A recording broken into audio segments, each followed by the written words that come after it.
My next patron question is from Andrew, who wanted me to compare two disaster films from the same director. Roland Emmerich is considered a master of disaster in Hollywood, and his nickname works both figuratively and literally, as he has made plenty of movies involving actual natural disasters, and he has made his share of very infamous flicks. Two of his most well-known flicks from the 2000s, both disaster stories that were financially successful despite mostly mixed reviews from critics, and both were heavily ridiculed by the scientific community for how inaccurate the science is in both movies. Although interestingly, both films were noted for including rather accurate portrayals of the real-life political figures represented by fictional characters.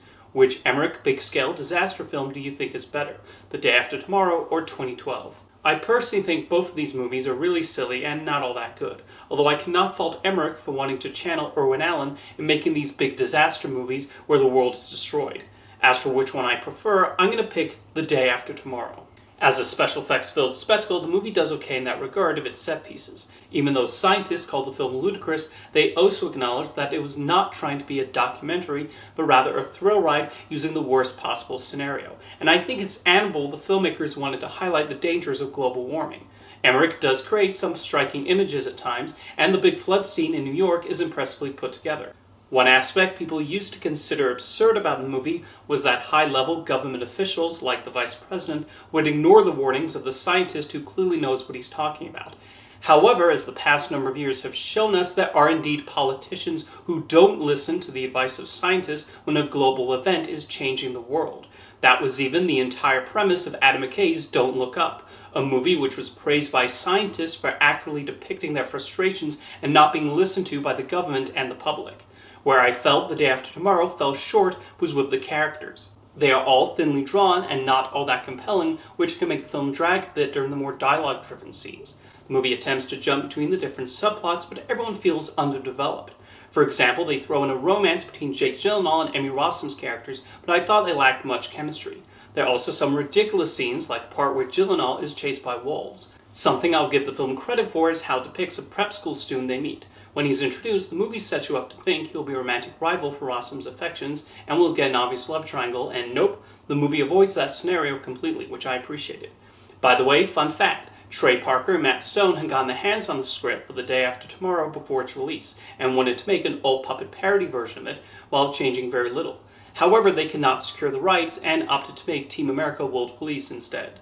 Meanwhile, 2012 takes the absurdity of The Day After Tomorrow and pushes it up to 11. We follow a lot of characters over the course of its long runtime, but they are all given fairly one-dimensional personalities, although there is more that could have been explored with them. There's a moral question the film raises about how many people should be saved during the potential end of the world, but the filmmakers seem intent to want us to take the geologist side over the chief of staff, who is portrayed mostly as a villain. Among the characters is also a wacky conspiracy theorist with a radio show played by Woody Harrelson. This sort of character archetype used to be amusing, but in real life, conspiracy theorists have gone from people with strange, fantastical ideas to being legitimately dangerous with the hogwash they peddle, so I don't find them funny anymore. There is admittedly a bit of interesting commentary on how the wealthy will always be given more privileges during a disaster, leaving everyone else out in the cold. There's also one standout sequence where we see the destruction of Los Angeles. It's quite a breathtaking piece of destruction as the protagonists drive through the mayhem in their car and fly out in an airplane. I did not see this movie when it was released in 2009, but this must have been something quite impressive on the big screen. That's where 2012 peaks though. The climax especially goes on for very long, and something that especially bothered me about the movie were the death scenes. These are to be expected in disaster movies, as they raise the stakes and show the audience that not everyone is safe. But many of the death scenes are needlessly cruel, especially the one involving a plastic surgeon. Without him, John Cusack and his family would not have survived the destruction of Los Angeles, and he helped save their lives on a few other occasions too.